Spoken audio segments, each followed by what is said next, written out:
Hello दोस्तों, स्वागत आपका है online platform Awadh coaching class पे। जैसा आपको पता है कि हम लोग एसएससी जीडी की जो पीवाईक्यू है उसको कंटिन्यू हम लोग जारी रखे हुए हैं। तो आज हम लोग करने वाले हैं 13 जनवरी 2023 का शिफ्ट फर्स्ट का क्वेश्चन करने वाले हैं। 20 क्वेश्चन होंगे। तो आप कॉपी पे लेके बैठे होंगे तो आप उस पर नोट करिएगा जो आपको नहीं आता है, और बाकी आके हम लोग उसको अच्छे से एक्सपीरियंस के साथ पढ़ेंगे। देखिए, आज का पहला क्वेश्चन क्या है, भोजन पकाने में प्रयुक्त ऊर्जा की पहचान करें। यानी भोजन जब पकाया जाता है तो उसमें किस प्रकार की ऊर्जा का प्रयोग किया जाता है। पवन ऊर्जा, रासायनिक ऊर्जा, यांत्रिकी ऊर्जा या फिर विद्युत ऊर्जा। ठीक है, तो देखिए इसमें जो सही आंसर आपका है वो है आपका रासायनिक ऊर्जा। ठीक है, रासायनिक ऊर्जा। अब देखिए रासायनिक ऊर्जा जो है कहीं ना कहीं इसका हम लोग प्रयोग कहाँ कहाँ करते हैं। जैसे आप लोग श्वसन की जो प्रक्रिया होती है उसमें भी तो रासायनिक ऊर्जा ही क्या करती है, काम करती है। उसके अलावा जो प्रकाश संश्लेषण है, प्रकाश संश्लेषण, तो प्रकाश संश्लेषण में भी क्या होता है, यही उपयोग होता है, प्रकाश संश्लेषण। उसके अलावा आप देखेंगे कुछ हमारी क्या होती है, बैटरीज होती हैं, तो उनके में भी रासायनिक ऊर्जा ही स्टोर होती है। ठीक है, तो ये रासायनिक ऊर्जा को आपको ध्यान रखना है। चलिए अगला क्वेश्चन देखिए। अगला क्वेश्चन हमारा है कि निम्न में से कौन भूकंपी तरंगों का प्रकार है। सी तरंग, पी तरंग, डी तरंग या बी तरंग। तो इसमें जो सही आंसर आपका है वो है कौन सा, पी तरंग। ठीक है, अब देखिए भूकंपी तरंगों की बात करते हैं तो भूकंपी तरंगों का प्रकार की जब बात करेंगे तो ये वैसे अगर देखा जाए तो वो मोस्टली दो प्रकार की होती है, दो प्रकार के अंतर्गत ही आता है। तो हम लोग सीधे वही बात कर देते हैं। तो ये आपका क्या होगा, आपका होगा भाई पी तरंग, जिसे प्राइमरी वेव्स कहेंगे। एक होगा आपका एस तरंग, जिसे सेकेंडरी वेव्स कहेंगे। एक होता है एल तरंग। ठीक है, एल तरंग, ये होते हैं। अब इनकी अपनी किस क्या होती है, विशेषताएं होती हैं। जैसे पी तरंग है, इसे हम लोग प्राइमरी वेव्स कहते हैं, यानी कि पृथ्वी पर सबसे पहले यही पड़ती हैं। यानी कह सकते हैं पृथ्वी की सतह पर, पृथ्वी के सतह पर सर्वप्रथम पहुंचती हैं, सर्वप्रथम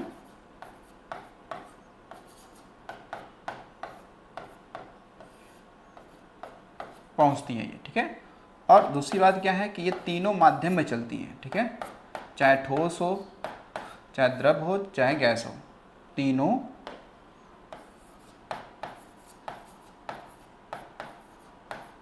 माध्यम में क्या करती हैं, गमन करती हैं। ठीक है, तीनों माध्यम में गमन करती हैं। ठीक है, और ध्यान रखेंगे कि इनकी स्पीड जो होती है, स्पीड यानी कि चाल सबसे तेज होती है। चाल क्या होगी, सबसे तेज। परंतु तीव्रता जो होती है ना, यानी जो इसका प्रभाव होता है, परंतु तीव्रता इसका क्या होगा, सबसे कम होगा। क्या होगा, सबसे कम होता है। ठीक है, क्या होगा, सबसे कम होता है। ये चीज़ आपको ध्यान रखनी है। जो एल तरंगे हैं ये सबसे बाद में पहुंचती हैं, लेकिन ये ध्यान रखना सबसे विनाशकारी तरंगे होती हैं। ठीक है ना, ये क्या होती हैं, सबसे विनाशकारी, ये क्या है, तरंगे हैं। ठीक है, सबसे विनाशकारी ये तरंगे होती हैं। कौन सी, एल तरंगे। ठीक है, तो ये ध्यान रखिएगा। पी एस एल तीन होती हैं। तो पूछ रहा कौन सा है, तो पी वाला है इसमें। निम्नलिखित लोक नृत्यों में कौन सा जम्मू और कश्मीर संबंधित है। कूद, हिजागिरी, भवाई या जावरा। ये है आपका कौन सा, कूद।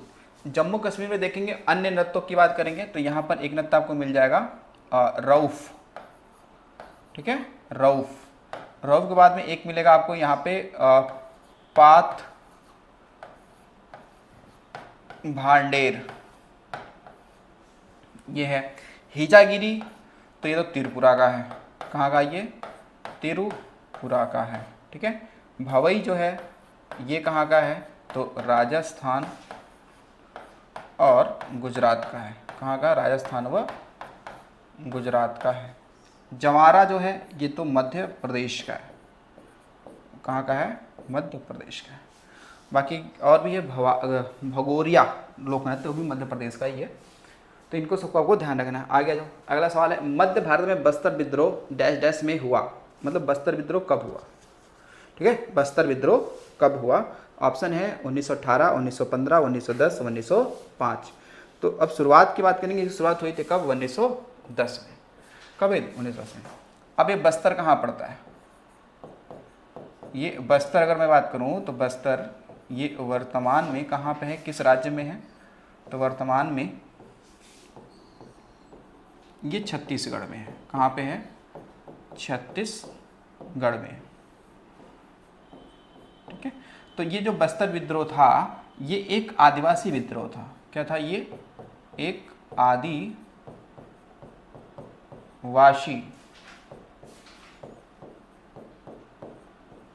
विद्रोह, ये क्या है, एक आदिवासी विद्रोह था, ठीक है। बस्तर वो क्षेत्र है जहाँ पे टिन का उत्पादन होता है, ठीक है ना। बस्तर क्षेत्र में क्या होता है, टिन का उत्पादन होता है। बस्तर क्षेत्र में ध्यान देंगे भैया कि टिन, टिन मतलब एसन, टिन का उत्पादन होता है, टिन का उत्पादन होता है, ठीक है। चलिए आगे देखिए, बाकी इन सन की अगर बात करते हैं तो 1905 में हमने देखा बंगाल विभाजन होगा और उसके विरोध में स्वदेशी आंदोलन भी चलेगा। अप्रैल 2022 में निम्नलिखित में से कौन सी प्रसिद्ध बॉलीवुड हस्ती आसनसोल पश्चिम बंगाल से उपचुनाव जीतकर सांसद बना या बनी, बाबुल सुप्रियो, जया बच्चन, सोनू सूद या शत्रुघ्न सिन्हा। तो इसमें सही आंसर क्या है, शत्रुघ्न सिन्हा। कौन है, शत्रुघ्न सिन्हा, ये आसनसोल से चुनाव जीते थे संसदीय का, ठीक है। चलिए आगे चलिएगा, अगला सवाल, नवंबर 2022 तक की स्थिति के अनुसार निम्नलिखित में से कौन उत्तर प्रदेश के राज्यपाल हैं, ठीक है। उत्तर प्रदेश के क्या हैं, ये राज्यपाल हैं। तो आनंदीबेन पटेल, राम नाईक, आरिफ मोहम्मद खां, सुदर्शन अग्रवाल। तो वर्तमान में भी यही है, उस समय भी यही थे, आनंदीबेन पटेल, ठीक है। तो ये ध्यान रखना कि इनका जो जन्म की बात करेंगे तो इनका जन्म हुआ था गुजरात, ठीक है। तो आपको पता है कि जो राज्यपाल जिस राज्य का होता है वो उस राज्य का निवासी नहीं होता है, दूसरे राज्य का निवासी होगा, लेकिन जो मुख्यमंत्री होगा वो उस राज्य का निवासी 100% होना चाहिए, ठीक है। हालांकि अभी भी आनंदीबेन यूपी की ही है। आगे देखिए, सेक्रेन्नई नागालैंड का एक प्रमुख त्यौहार है, यह एक डैश डैश दिवसीय उत्सव है जो शुद्धि और पवित्रता का प्रतीक है। 9 से 13, 7 से 8, 10 से 15 या 8 से 10, 8 से 10। तो देखिए इसमें सही आंसर क्या आपका 10 से 15, ठीक है, 10 से 15। तो 10 से 15 दिवसीय ये होता है और ये किस माह में होता है, तो ये होता है फरवरी माह में। कब होता है, फरवरी माह में इसका होता है आयोजन, ठीक है ना, किसका, सेक्रेन्नई। अब देखो थोड़ी सी हम लोग बात करते हैं यहाँ पर कुछ पर्व हमारे नागालैंड के जो हैं। एक देखो, एक तो यही है सेक्रेन्नई पर्व, सेक्रेन्नई पर्व। तो सेक्रेन्नई पर्व ध्यान रखिएगा कि नागालैंड की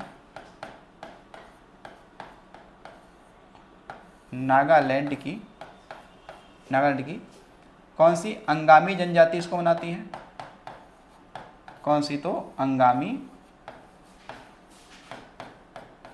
जनजाति इसको मनाती है, ठीक है, सेक्रेन्नई पर्व। उसके अलावा एक आपको मिलेगा जिसे हम लोग बोलते हैं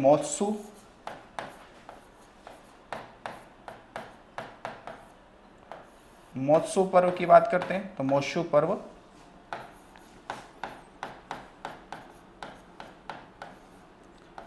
नागालैंड की, मोत्सु पर्व जो है वो नागालैंड की आओ जनजाति मनाती है। कौन सी, आओ जनजाति मनाती है, ठीक है। बाकी अगर हम बात करते हैं एक का आपका सुना है भाई कौन सा, तो एक है हॉर्नबिल फेस्टिवल, हॉर्नबिल फेस्टिवल। तो हॉर्नबिल फेस्टिवल जो है वो 1 से लेकर 10 दिसंबर के बीच में होता है, ये 10 दिवसीय त्यौहार है, ठीक है। और हॉर्नबिल फेस्टिवल जो है इसको ध्यान देंगे कि ये कहाँ मनाया जाता है, नागालैंड में, और कहीं ना कहीं से त्योहारों का त्यौहार कहते हैं फेस्टिवल ऑफ फेस्टिवल या उत्सवों का उत्सव, त्योहारों का त्योहार इसे कहते हैं, ठीक है। फेस्टिवल ऑफ फेस्टिवल कहते हैं किसे, हॉर्नबिल फेस्टिवल को कहते हैं, ठीक है, हॉर्नबिल फेस्टिवल को कहते हैं, ठीक है। तो इन सबको ध्यान रखिएगा। चलते हैं अगले क्वेश्चन पर।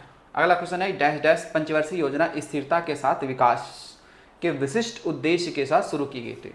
यहाँ पे है स्थिरता के साथ विकास। इसका मतलब ये है कि विकास यानी डेवलपमेंट ऐसा करना है ताकि वो हमेशा अस्तित्व में बना रहे। ऐसा नहीं कि हमने विकास, आज हमने पैसे लगा दिए, श्रम लगा दिया, सब कुछ लगा दिया, कुछ समय बाद वो न रहे, अपने अस्तित्व को खो दे, ऐसा नहीं, स्थिरता के साथ। तो ये किस पंचवर्षीय योजना का उद्देश्य था? तो ये था चौथी पंचवर्षीय योजना। चौथी पंचवर्षीय योजना कब से कब तक चली थी? तो बताएंगे 1969 से चली थी। कब तक? 1974 के बीच। कब चली थी? 1969 से 1974 के बीच चली थी। और ध्यान में यही वो कह सकते हैं कि पंचवर्षीय योजना है जिसमें क्या हुआ था, 14 बैंकों का राष्ट्रीयकरण किया गया था। राष्ट्रीयकरण किया गया, ठीक है, राष्ट्रीयकरण किया गया 14 बैंकों का, ठीक है। उसके अलावा ये इसी पंचवर्षीय योजना में परिवार नियोजन कार्यक्रम चलाया गया।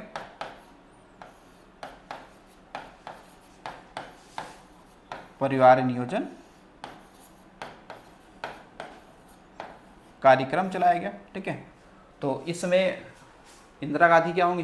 पीएम होंगी यहाँ पे, तो ये भी आपको ध्यान रखना। चलिए अगला क्वेश्चन, निम्नलिखित में से कौन मौर्य साम्राज्य का अंतिम राजा था? बिंदुसार, बृहद्रथ, चंद्रगुप्त या अशोक?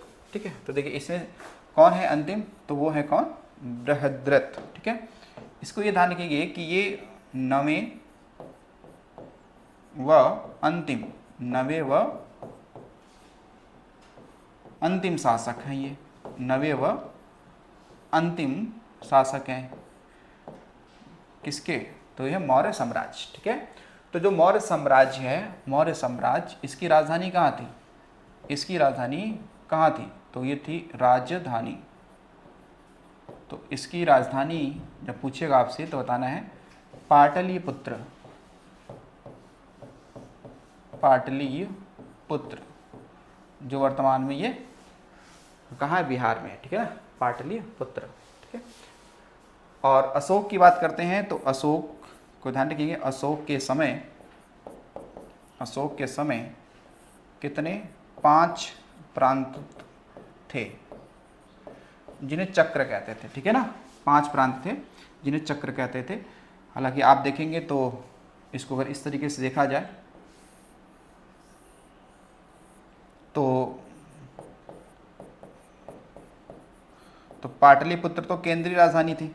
पाटलिपुत्र तो केंद्रीय राजधानी थी ना, लेकिन इसका एक प्रांत उत्तर में क्या था? तक्षशिला में भी था, ठीक है। और दक्षिण में क्या था? स्वर्णगिरी, क्या था? स्वर्णगिरी।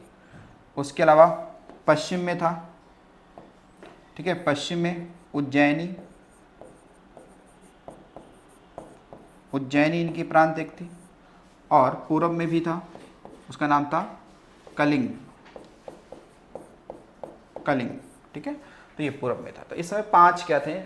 प्रांत थे। किसके समय? अशोक के समय, ठीक है। चलिए अगला देखिए सवाल। अगला सवाल है भारत के सर्वोच्च न्यायालय का उद्घाटन कब हुआ था? 26 जनवरी 1952, 26 जनवरी 1948, 28 जनवरी 1952 या 28 जनवरी 1950? तो देखिए सही आंसर क्या आपका है? 28 जनवरी 1950, ठीक है।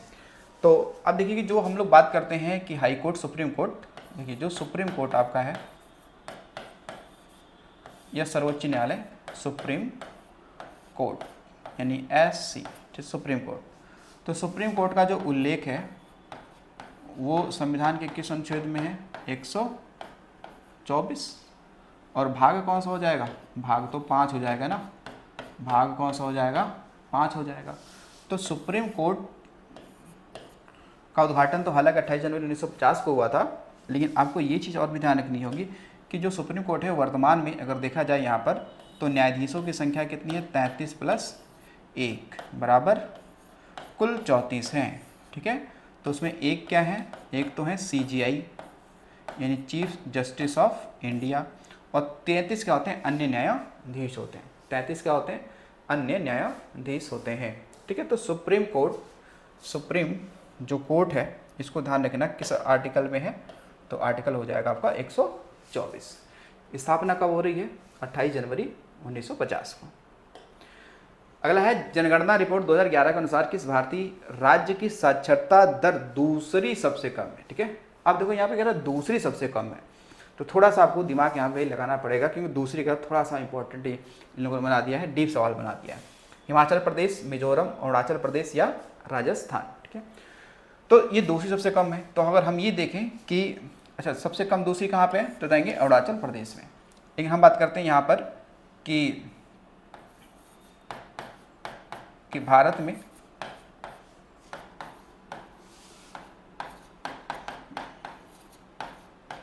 कम साक्षरता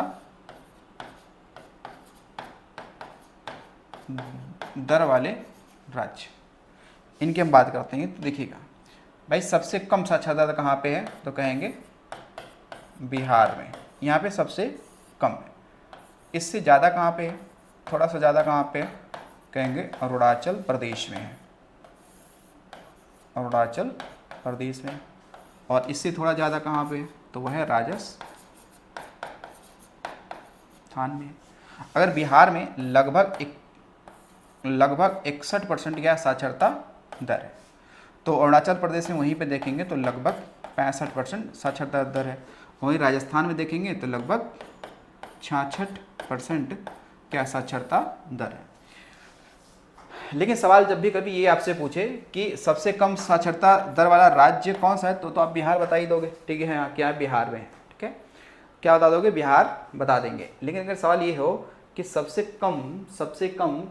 कम महिला साक्षरता दर वाला राज्य कौन सा है, तो बताएंगे फिर राजस्थान। सबसे कम महिला साक्षरता दर राजस्थान में है।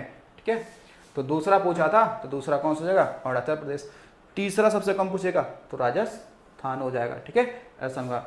भारत की साक्षरता दर कितनी है, अगर राष्ट्रीय, भाई भारत का साक्षरता कितना है, साक्षरता दर कितना है, अगर आपसे ये पूछे तो बताना है 74.04%।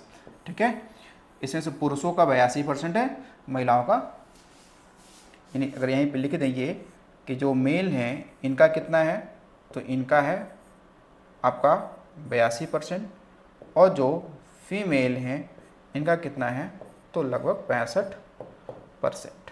ठीक है, चलिए अगला क्वेश्चन देखिए। अगला क्वेश्चन है कि पवन हंस हेलीकॉप्टर्स लिमिटेड अपने अपतटीय संचालन में किसे हेलीकॉप्टर सेवाएं प्रदान करता है, oil India and Reliance industry, Hindustan petroleum corporation limited, Telangana तेल एवं प्राकृतिक गैस निगम लिमिटेड, इंडियन ऑयल। तो ये क्या है आपका है, तेल एवं प्राकृतिक गैस निगम, जिसे हम बोलते हैं ONGC। ठीक है, ONGC का हालांकि मुख्यालय अगर देखेंगे, हेडक्वार्टर देखेंगे तो ये दिल्ली में है। हेडक्वार्टर कहाँ पे है, तो ये दिल्ली में है। ठीक है, न्यू दिल्ली में है। यानी कि जब पवन हंस लिमिटेड, ये ना पवन हंस लिमिटेड जो हेलीकॉप्टर्स है, इसकी स्थापना की बात करते हैं, तो ये इसकी स्थापना हुई थी 1985 में। ठीक है, 85 में हुई थी। और इसका जो हेडक्वार्टर है वो है नोएडा में। वो कहाँ पे है, नोएडा में है। नोएडा हमारे यूपी के गौतम बुद्ध नगर में पड़ता है। ठीक है, उत्तर प्रदेश यानी यूपी में। ठीक है, मुख्यालय इसका यहाँ पे, जबकि इसका हब जो है वो जुहू एयरपोर्ट पे है। ठीक है, तो ये नोएडा में। इसका पहले काम हुआ करता था क्या, कि जो दुर्गम पहाड़ी क्षेत्र है ना, वहाँ पर जो अगर तेल के मिल रहे हैं, कुएँ मिल रहे हैं या एरिया मिल रहा है, तो वहाँ पे पहुँचाना, ये काम था इसका। लेकिन वर्तमान में इसका काम यहीं तक नहीं है, तेल खोजना ही नहीं है, अब दायरा बढ़ गया। यानी अब आपको प्राइवेट, अगर आपको हेलीकॉप्टर चाहिए तो उसको ये किराए पर, लीज पर उपलब्ध भी कराता है। ठीक है, उपलब्ध भी कराता है ये। ठीक, तो ये आपको ध्यान रखना इतना। अब आ जाओ अगले क्वेश्चन पे। 13 नंबर पे, निम्नलिखित में से क्या वर्ष 1950 में अपनाए गए मूल भारतीय संविधान का हिस्सा नहीं था। ये नहीं कह रहा कि मूल संविधान में इस चारों में से क्या नहीं है, सॉरी क्या नहीं था। तो देखो राज्य के नीति तत्व ये तो थे, मूल कर्तव्य हाँ ये नहीं थे, मौलिक अधिकार ये भी थे, आपातकालीन प्रावधान ये भी था। तो देखो इसमें मूल कर्तव्य नहीं था, ये बाद में ऐड किया गया। राज्य के निर्देशक तत्वों की हम लोग बात करते हैं तो ये भाग किसमें है, भाग ये 4 में है। किसमें, भाग 4 में ये आपको मिल जाएगा। उसके अलावा देखेंगे तो ये हमने कहाँ से लिया, किस संविधान से, तो ये हमने आयरलैंड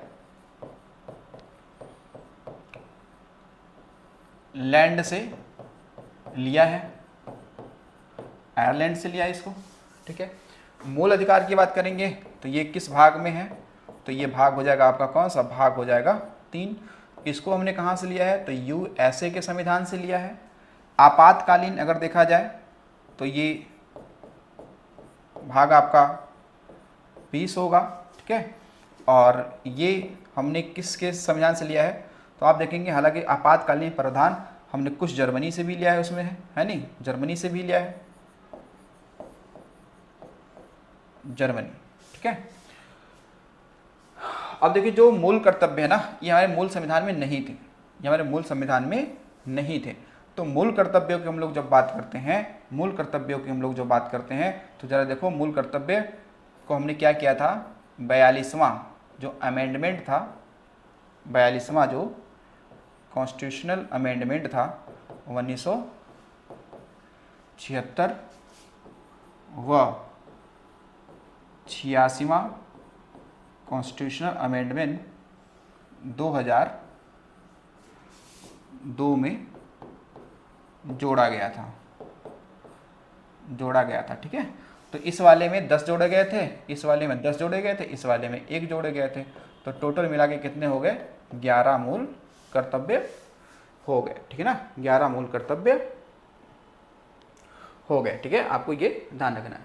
अच्छा ये देखो आपातकालीन प्रावधान, तो भाई ये आपातकालीन प्रावधान देखेंगे ना तो ये तो 3 आर्टिकल है ना इसमें, 352, 356 और 360 ये है ना इसमें। तो इसमें है राष्ट्रीय आपात, क्या राष्ट्रीय आपात यानी नेशनल इमरजेंसी, इसमें है राष्ट्रपति शासन, क्या है राष्ट्रपति शासन, और इसमें क्या है वित्तीय आपात, इसमें क्या है वित्तीय आपात, ठीक है। तो जब ये सब मामला है इसमें तो ये 20 तो नहीं आएगा, ये तो आएगा क्या 18 आएगा, ठीक है, क्योंकि 368 जिसमें संविधान संशोधन की बात की गई है वो 20 में है, ठीक है। चलो अब आते हैं यहाँ पे अगले क्वेश्चन पे, और अगला क्वेश्चन देखिए, किस योजना के तहत 10,000 रुपये तक की ओवरड्राफ्ट सुविधा पत्र खाता धारकों के लिए उपलब्ध है।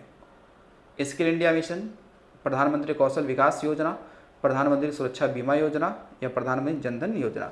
तो ये तो 10,000 रुपये का ओवरड्राफ्ट वाला मामला किसमें चल रहा था, ये चल रहा था इसमें प्रधानमंत्री जनधन योजना, ठीक है। इसको कब शुरू किया गया था, तो इसको शुरू किया था 28 अगस्त 2014 को, ठीक है ना। तो ये देखो विश्व की सबसे बड़ी क्या है वित्तीय समावेशन योजना है, यानी हर व्यक्ति को, इंडिया के हर व्यक्ति को क्या करना है कि बैंक से जोड़ देना है, ठीक है, ताकि उनको कोई भी सुविधा या लाभ हो तो हम लोग क्या कर सके, यानी कि डीबीटी के माध्यम से यानी डायरेक्ट ट्रांसफ़र बेनिफिट उनको दिया जा सके, ठीक है, उनको दिया जा सके। चलो अब देखते हैं हम लोग स्किल इंडिया की बात करते हैं ना। स्किल इंडिया को कब शुरू किया गया था, ये शुरू किया गया था 15 जुलाई 2015 को, ठीक है। प्रधानमंत्री कौशल योजना की बात करें तो इसको अगले दिन ही शुरू कर दिया गया था, यानी कि 16 जुलाई 2015 को। और प्रधानमंत्री बीमा योजना को कब शुरू किया गया था, क्या इसको हमने 9 मई 2015 को शुरू किया गया था, 9 मई 2015 को, ठीक है, ये शुरू। चलिए अगला क्वेश्चन देखिए। अगला क्वेश्चन है कि एशियाई खेलों में 2018 का आदर्श वाक्य क्या था। Diversity science here, play for piece, progress and prosperity, ever honoured energy of Asia. तो इसका था देखो एनर्जी ऑफ एशिया, क्या था, एनर्जी ऑफ एशिया, ठीक, ये था ना एनर्जी ऑफ एशिया, इसका था आदर्श वाक्य था। यदि मृदा में सूक्ष्म कणों का अनुपात अपेक्षाकृत अधिक हो, सूक्ष्म कण का अनुपात अपेक्षाकृत अधिक हो तो इसे डैश डैश मृदा कहा जाता है, जलीय, दोमिटी, मृणमय या बलुई। तो इसे कहते हैं मृणमय, क्या बोलते हैं भैया, मृणमय, ठीक है। तो मृणमय जो आपकी क्या होती है, मिट्टी होती है, सॉइल होती है। इसको आपको ये ध्यान रखना कि इसमें क्या होता है कि इसमें जो वायु होती है ना, वायु की मात्रा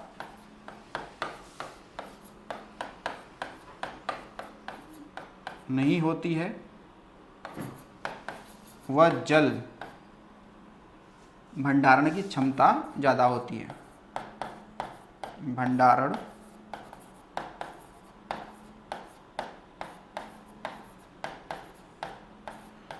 की क्षमता क्या होती है, ज़्यादा होती है, ठीक है ना। इसमें क्या होती है, भंडारण की क्षमता क्या होती है, ज़्यादा होती है।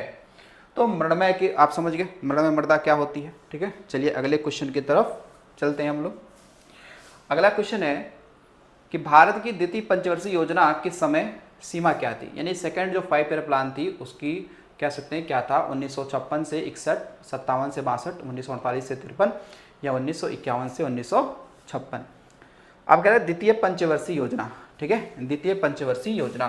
तो ये चली थी कब से कब तक, तो ये चली थी 1956 से 1961। अब जो ये आपका सेकेंड 5 ईयर प्लान है, ये ध्यान रखेंगे कि ये इसका मॉडल क्या था, इसका मॉडल था पीसी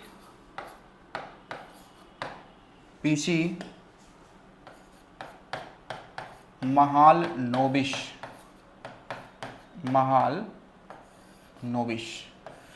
ठीक है, इन्होंने तैयार किया था। आपको पता ही है कि इनकी ही जयंती पर 29 जून को हम लोग क्या मनाते हैं, राष्ट्रीय सांख्यिकी दिवस मनाते हैं 29 जून को, ठीक है। ये कोलकाता के हैं, पश्चिम बंगाल के एक सांख्यिकी विद हैं ये। तो ये चला था 1956 से 1961 के बीच में चलाया गया था, ठीक है। आपको ये भी चीज़ ध्यान रखनी है, ठीक है। चलिए अगला क्वेश्चन देखिए, निम्नलिखित में से किस कलाकार को सोवियत लैंड नेहरू पुरस्कार मिला है। पंडित बिरजू महाराज, कृष्णा एला, थिरुविदाइमा रुदुर कुपैया कल्याण सुंदरम, महबूब सुभानी, ठीक है। तो इसमें आपको किसको दिया गया है, तो देखिए इसमें अगर बात करें ये वाला जो पुरस्कार है ना, ये दिया गया किसको, बिरजू महाराज को। किसको मिला, बिरजू महाराज को। तो बिरजू महाराज तो हैं, इनके बारे में ध्यान रखिएगा कि बिरजू महाराज ये क्या है, इनका संबंध किससे, कथक से इनका क्या संबंध है। और बिरजू महाराज को कब, 1986 में क्या मिला था, इनको मिला था पद्म विभूषण, भारत का दूसरा सबसे बड़ा पुरस्कार होता है ये। और बिरजू महाराज का संबंध किससे था, तो ये था लखनऊ घराने से, जिसको हम लोग पूरब घराना भी कहते हैं। लखनऊ घराना को पूरब घराना भी कहते हैं, पूरब घराना, ठीक है। क्या कहते हैं, पूरब घराना कहते हैं, ठीक है। और लखनऊ घराने में भी देखा जाए तो उसमें कालका और बिंदानिन घराना भी उसी के अंदर है, तो उसमें खासकर उससे संबंध रखते हैं ये। चलिए अगला अगला सवाल है 19वां कि डैश डैश के पास भारत के में माइक्रो फाइनेंस को विनियमित करने का अधिकार है। भाई माइक्रो फाइनेंस को विनियमित करने का अधिकार किसके पास है, भारतीय reserve bank, union bank of India, भारतीय स्टेट बैंक, ग्रामीण बैंक ऑफ इंडिया। बताओ जरा कौन फाइनेंस करेगा, फाइनेंस कौन करेगा इसमें, तो ये तो यही है भारतीय रिजर्व बैंक, ठीक है ना।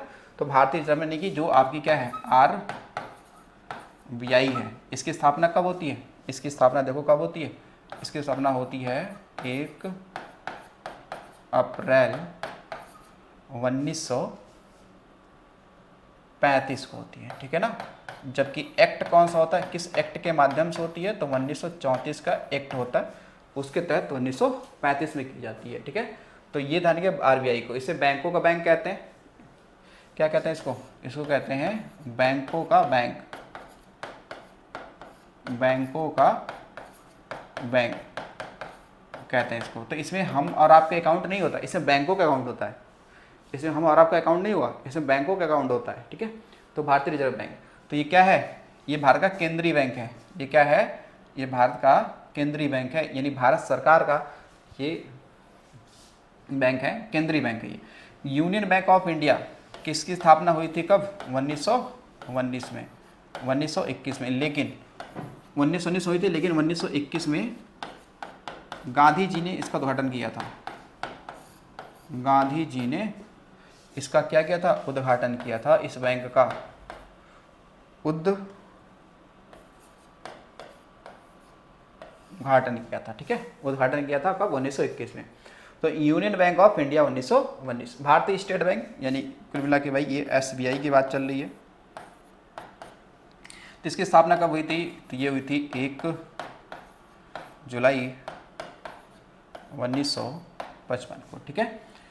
ग्रामीण बैंक ऑफ इंडिया, जो क्षेत्रीय ग्रामीण बैंक है ना, अगर क्षेत्रीय बैंकों को देखा जाए तो उसकी मतलब काफ़ी बड़ी बैंक है ग्रामीण बैंक ऑफ इंडिया। तो ग्रामीण बैंक ऑफ इंडिया की अगर बात करते हैं तो वही इसका अगर देखेंगे तो स्थापना कब होगा? 1975 में होगा, ठीक है। और ग्रामीण बैंक ऑफ इंडिया की ध्यान रखिए कि जो प्रथम बैंक खुली थी, प्रथम बैंक या इसकी प्रथम शाखा, प्रथम बैंक कहाँ पे इसकी ओपन हुई थी, खुली थी? तो बताएंगे यूपी में एक ज़िला है, कौन सा? मुरादाबाद, ठीक है, उत्तर प्रदेश, यहाँ पे ओपन हुई थी, ठीक है, पहली बार ग्रामीण बैंक ऑफ इंडिया, ठीक है। तो ये सबको आपको क्या करना है? ध्यान रखना है, ठीक है। चलिए आगे जो अगला क्वेश्चन है कि भारतीय ओलंपिक संघ का गठन किस वर्ष हुआ था? भारतीय ओलंपिक का गठन किस वर्ष हुआ था? 1934, 1928, 1943 या 1927? तो सही आंसर क्या है आपका? है 1927, ठीक है।